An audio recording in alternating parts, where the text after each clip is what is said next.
reports are coming in that the Romans were numbering 100,000 men, and they were coming up into the borderlands. So this presented an imminent threat to the Muslim civilization at the time, and it needed to be dealt with. But the manner in which it was dealt with by the Prophet ﷺ, who was the leader of the Muslims at that time, demonstrates, to me, one of the most outstanding examples of his bravery.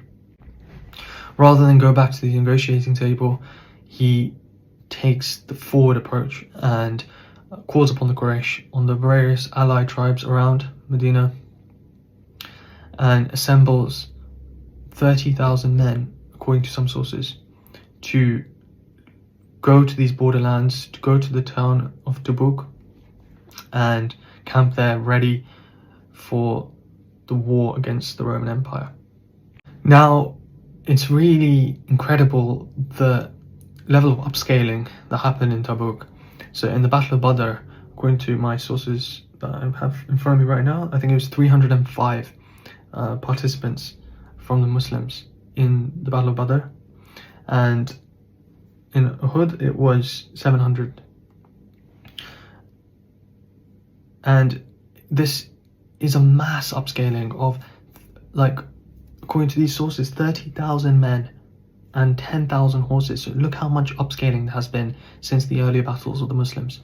This is a mass group of people that are being called up to fight the biggest civilization on earth. What a moment in history this is, that the emerging Muslim empire that will become the most dominant force in the world from this point onwards is up against the established Roman Empire, which was the most dominant force in the world prior to this moment. So this is really a significant turning point in history, because this is an expedition which is kind of flipping that scepter of history from the Romans to the Muslims, from the opposing force that has always been against the people of its region and attacking the people of its region through a very militarized force to a very collective, embracing force. So it's a very significant moment in history, the battle of the expedition of Tabuk.